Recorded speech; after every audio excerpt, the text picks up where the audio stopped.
성경은, 특별히 신약 성경은 부자에 대한 칭찬보다 경고가 훨씬 많습니다. 오늘 야고보서의 이 본문의 말씀은 우리가 듣기에 불편할 정도입니다. 아니, 괴로울 정도로 아주 신랄한 경고를 부자들을 향해서 주고 계십니다. 1절 말씀 보시면, 들으라 부한 자들아, 너희에게 임할 고생으로 말미암아 울고 통곡하라. 말씀드렸듯이 야고보만 그런 것이 아니라 사도 바울도 부한 자들을 향해, 아니 부하려 하는 욕망을 품은 자들을 향해 디모데전서 6장 9절에서 이렇게 경고했습니다.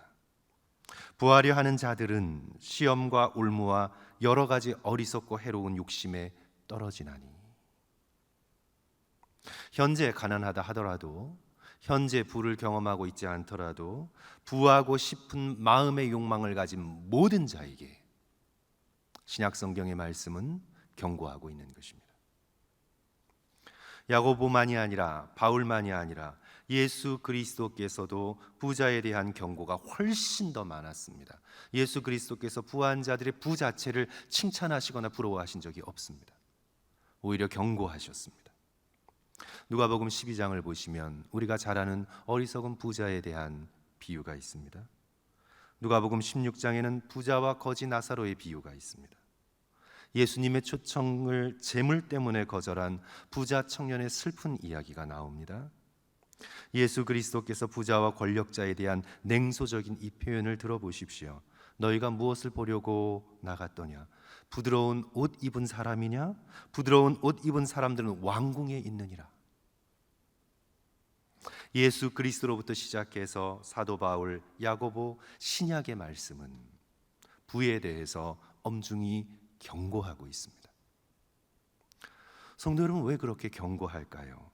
세상은 칭찬하고 부러워하는데 예수님과 신약의 사도들은 왜 경고하고 책망하고 있을까요? 첫째로, 부하고자 하는 욕심으로 하나님의 나라를 소망하지 않게 될 위험 때문입니다. 부하고자 하는 욕심의 마음 때문에 다가올 하나님의 나라, 우리들의 참 현실인 천국을 소망하지 않게 될 위험 때문에 예수 그리스도께서는, 또 성경은 우리에게 부에 대해서 경고하고 있는 것입니다. 오늘 야고보서 5장 2절 3절의 말씀으로 다시 돌아가 봅니다. 너희 재물은 썩었고 너희 옷은 좀먹었으며 너희 금과 은은 녹이 슬었으니 이 녹이 너희에게 증거가 되며 불같이 너희 살을 먹으리라. 너희가 말세에 재물을 쌓았도다. 이 탄식이 성도 여러분 들리시죠? 너희가 말세에, 주가 곧 강림할 날 말세에 재물을 쌓는 일에 정신을 빼앗기고 있구나. 하나님의 나라는 바라보지 않고 곧 임할 영광스러운 천국에 대한 소망은 하나도 품지 않고 너희가 이 땅에 재물을 쌓는 일에 정신이 팔려 있구나. 이건 탄식이죠. 하나님의 나라에 대한 기대와 소망 없이 지금 이 세상의 욕심에 눈이 멀어 세상 재물을 쌓는 일에 인생에 올인하고 있는 그런 자들을 향한 엄중한 탄식이요 경고죠. 저는 제가 돌보는 성도 수가 그렇게 많지 않았음에도 불구하고 저는 주변에서 적지 않게 많이 보았습니다. 죽음의 순간에 이르기까지 재물의 걱정과 욕심에서 벗어나지 못하는 사람들을 여럿 보았습니다. 아니, 많이 보았습니다.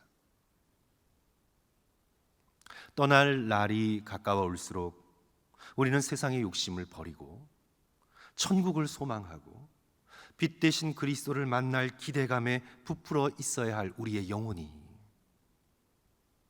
곧 사라질 이 땅의 재물에 끝까지 붙들려 있는 모습을 많이 보았습니다. 사랑하는 성도 여러분, 우리가 천국으로 즐겁고 기쁘게 옮겨가려면 이 땅을 가볍게 살아야 합니다. 이 땅을 무겁게 살아서는 안 됩니다. 우리는 늘 깨어서 우리의 영혼이, 우리의 마음이 재물에 묶이지 않도록 주의 말씀을 들고 천국에 대한 소망을 붙들고 하루하루 또 싸우고 또 싸우고 또 영적으로 싸워 나가야 합니다. 지금은 내가 부하지 않더라도 부자가 되고자 하는 욕망으로 가득 찬 사람들에게 주시는 경고지요. 예수 그리스도께서 팔복의 말씀으로 이렇게 선언하셨습니다. 마음이 가난한 자는 복이 있나니. 그 마음이 비어있고 가난한 것 속에 무엇이 들어갑니까? 천국이 저들의 것이며. 하지만 마음이 이 세상의 부한 욕심으로 가득 차 있으면 천국의 소망이 삐집고 들어갈 틈이 없습니다. 그들이 하나님을 섬기고 천국을 얘기하고 복음을 얘기해도 사실은 자신의 부를 얻기 위한 수단이요, 자신의 부를 유지하기 위한 방편일 뿐이지, 경건을 자신의 이익으로 삼는 것 뿐이지 진심으로 천국을 소망하지 않습니다. 하나님의 나라를 기대하지 않습니다. 그래서 저는 개인적으로 이렇게 생각해요. 참 그리스도인의 이 땅 속에, 이 미국의 땅을 살아가는 참 그리스도인의 신앙의 표지는 재물에 초연할 수 있는 마음을 가진 자. 저는 그것이 그리스도인의 참 표지 중에 아주 중요한 사인이라고 생각을 합니다. 내가 지금 상황 속에 부하던 가난하던 하나님께서 허락하신 것에 자족하고 하나님의 나라를 소망하고 어떻게 하면 더욱 나누고 섬길까 고민하며 천국을 준비하며 삶을 주님 앞에 드리며 물질에 초연한 자, 참 그리스도인의 아주 중요한 지표라고 저는 믿습니다. 세상의 물질을 하나님의 시각으로 바라볼 수 있는 영적인 눈을 가진 자, 욕심의 눈에는 옷이 화려해 보이고 금과 은은 번쩍여 소유하고 싶고, 하지만 신앙의 눈으로 볼 때 오늘 본문의 말씀은 우리에게 이렇게 말씀하고 있죠. 신앙의 눈으로 볼 때, 영적인 눈으로 볼 때 너희의 재물은 썩었고 너희 옷은 좀 먹었으며 너희 금과 은은 녹이 슬었으니. 오늘 모두 이 말씀을 우리가 함께 마음에 새기면서 하나님께서 우리의 인생에 일용할 양식을 공급하셨거든 우리는 자족하고 감사하며 이 땅 가운데 부하고자 하는 욕심을 버리고 하늘나라의 풍성함과 천국의 영광을 바라보며 날마다 주님 앞에 가까이 나아가는 저와 성도들 되시기를 주님의 이름으로 간절히 축원합니다.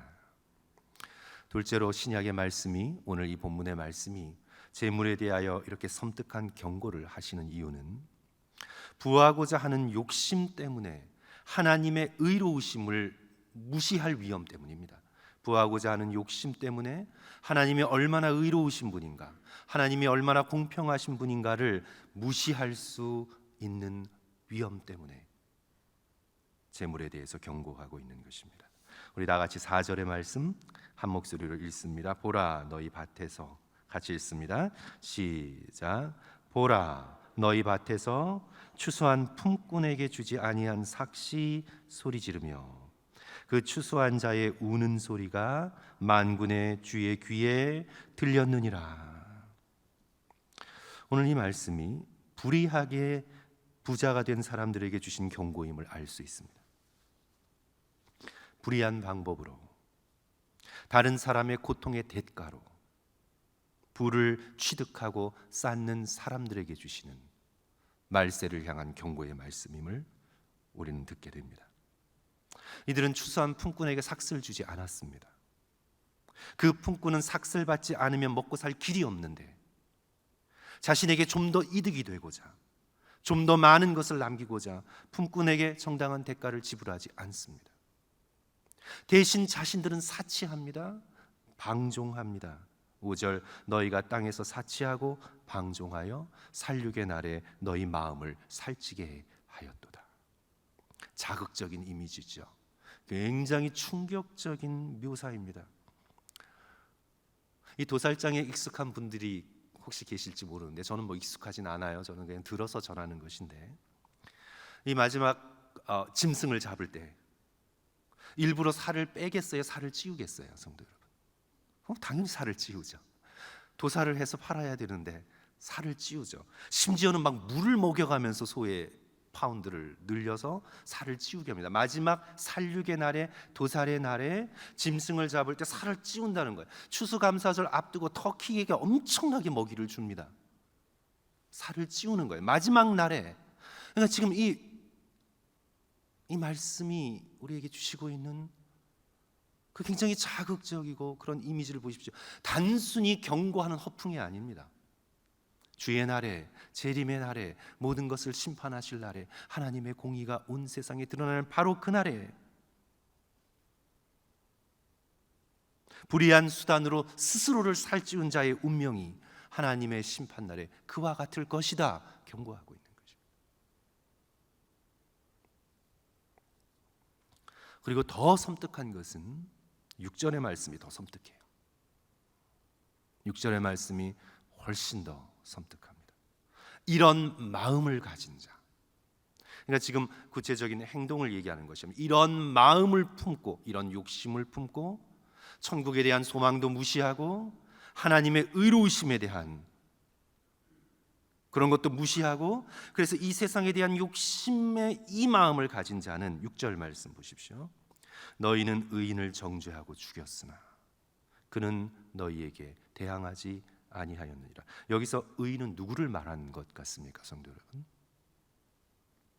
의인을 너희가 정죄하고 죽였으나, 너희가 의인을 잡아 죽인 자요. 사도행전 7장 보시면 스데반이 유대인들을 고발하고 있는 그 놀라운 장면에서처럼 바로 이 의인은 예수 그리스도를 말하고 있는 것입니다. 그리고 의인을 정죄하고 죽였으나 이들은 바로 누구입니까? 역사적으로는 사두개인들입니다. 대제사장들입니다. 로마 제국으로부터 받아 누리는 부와 사치가 예수라는 사람으로 빼앗기고 흔들리게 될까 봐 불안하여 전전긍긍하는 자기들의 지위, 자기들의 재물, 자기들의 평판이 성전을 청결하게 하고 하나님의 나라를 가져온다고 주장하는 예수라는 사람으로 흔들리고 빼앗기게 될까 봐 무서워하는 자들, 바로 그런 자들이 예수를 죽였습니다. 그래서 오늘 이 말씀이 우리에게 지금 너희들의 마음을 살펴보라고 경고하고 있는 건 이런 포인트예요. 부하고자 하는 욕심에 휘둘려 하나님의 정의를 무시하고 다른 이의 아픔과 눈물을 대가로 부와 사치를 쌓아놓는 자는 결국 예수 그리스도를 죽인 자들과 같다. 이것이 바로 6절의 표현입니다. 역사적으로 그 상황 가운데 들어가지 않았을 뿐이지, 주어진 상황만 달랐을 뿐이지, 그런 사람을 그 시대에, 예수님 시대에 그 자리에 갖다 놓으면, 그 마음을 가지고 그 마음을 품은 그 마음을 그 자리에 갖다 놓으면 그 욕심 가득한 마음으로 저들은 틀림없이 예수를 죽였을 것이다. 이런 경고예요. 무시무시한 경고입니다. 사랑하는 성도 여러분, 저와 여러분의 마음은 어떤가요? 지금 저와 여러분이 품고 있는 이 마음, 이 욕심, 이 마음으로 우리가 대제사장 가야바의 위치에 있었다면, 우리가 이 마음을 가지고, 이 욕심을 가지고 우리가 빌라도의 위치에 있었다면 우리는 예수님을 어떻게 했을까요? 지금 우리가 품고 있는 마음으로 예수님을 어떻게 대했을까요? 사도 야고보는 그것을 묻고 있는 것입니다.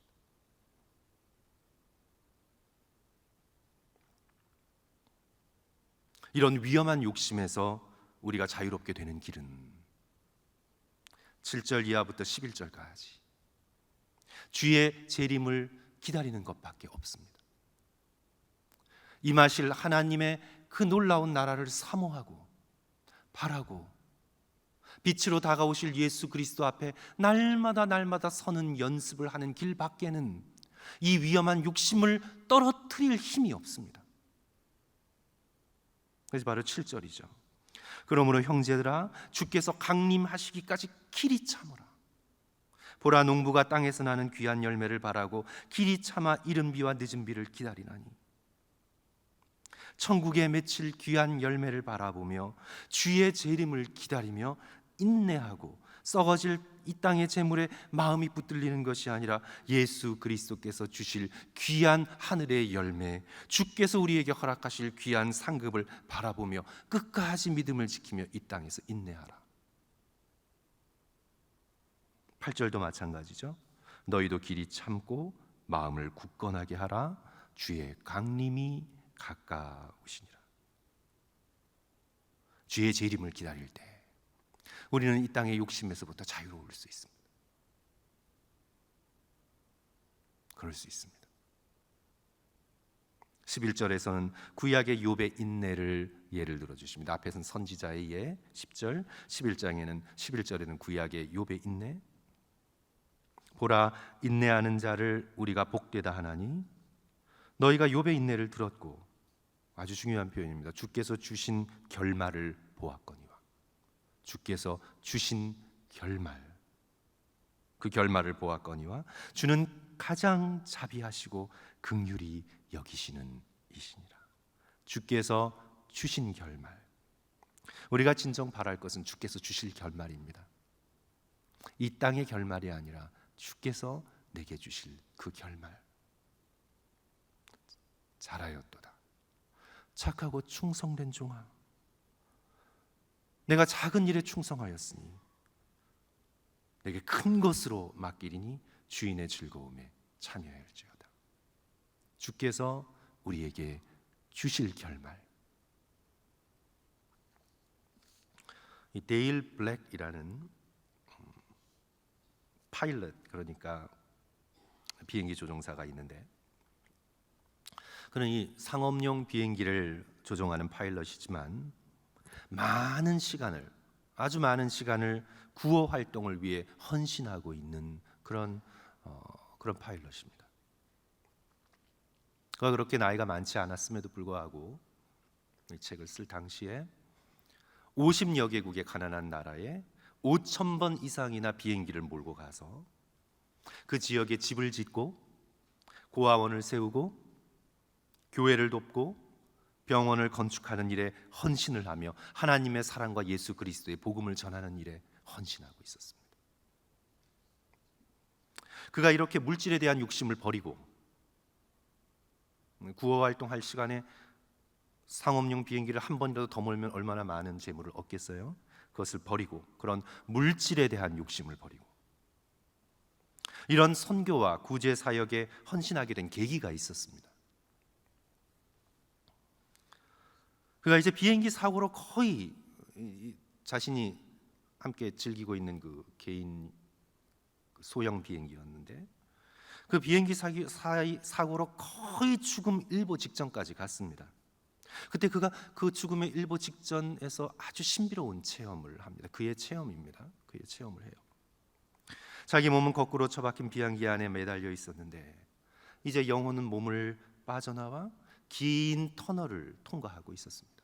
아주 생생한 체험입니다. 마치 날개도 없는데 마치 날아가듯 터널 끝을 향해 가는데 자기 옆에서 함께 날아가는 천사의 얼굴을 보는데 얼마나 영광스럽고 아름다운지. 그래서 두려움 반 기대 반을 품고 그 캄캄한 터널 끝을 향해 날아가고 있는데, 그 터널 끝에서 결코 잊을 수 없는 장면을 목격을 합니다. 너무나 아름답고 크고 영광스러운 거대한 도시, 온통 형언할 수 없는 빛으로 둘러싸인 거대한 도시. 15년 20년이 지나서 고백하지만 그가 그것을 고백할 때 눈물을 흘릴 수밖에 없고 목소리가 떨릴 수밖에 없는 그 감격이 아직도 생생하게 살아있는 그 장면을 목격해요. 온통 형언할 수 없는 아름다운 빛으로 둘러싸인 거대한 도시. 직감적으로 그것이 거룩한 도성임을 알게 됩니다. 그리고 그의 말입니다. 도시 전체가 빛으로 물들어 있었다. 이제껏 이토록 많은 색깔을 나는 일찍이 본 적이 없었다. 빛들은 살아있었고 마치 춤추듯 그 도시를 가득 채우고 있었다.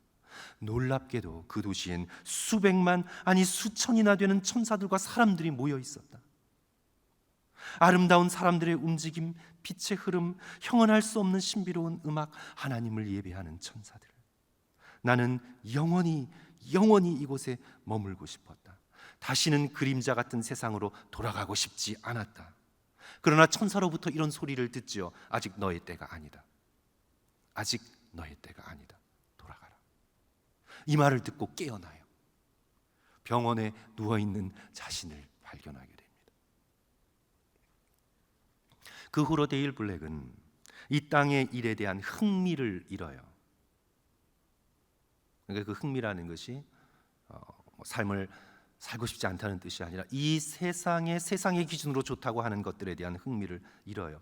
예전에는 파일럿이 되어서 돈 많이 벌고 또 여러 곳을 여행하면서 여러 곳을 즐기는 것이 인생의 꿈이었는데 이제는 그런 꿈들이 너무 시시해요. 별거 아니에요. 자신이 보았던 그 도시의 빛나는 영광을 이 세상의 것들이 흉내조차 낼 수 없음을 깨달아요. 그래서 이제 자신이 그곳에 다시 이르기 전에 얼마의 시간이 주어졌을지 모르지만 다시 그 거룩한 도성에 이르기 전에 예수 그리스도의 복음과 하나님의 사랑을 전하는 것이 자신의 인생의 목표가 됩니다. 사랑하는 성도 여러분, 오늘 우리는 이 땅에서 천국을 준비해야 하는 천국의 백성임을 한시도 잊어서는 안 되겠습니다.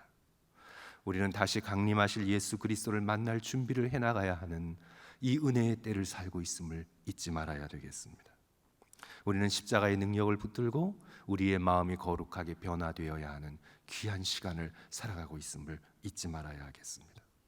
이 땅의 재물에 대한 욕심을 버리고 천국을 소망하고 하나님을 사랑하며 맡기신 사람들을 섬기고 할 수 있는 한 모든 기회를 다해 선한 일에 힘쓰는 천국 백성으로 이 땅을 살아가야 하도록 부름받고 있는 존재입니다. 썩고 녹슬고 조미 먹는 세상의 재물에 우리의 영혼이 붙들려 있지 말고 우리 마음이 오직 하나님과 천국에 대한 소망으로 가득 차시기를 주님의 이름으로 간절히 축원합니다.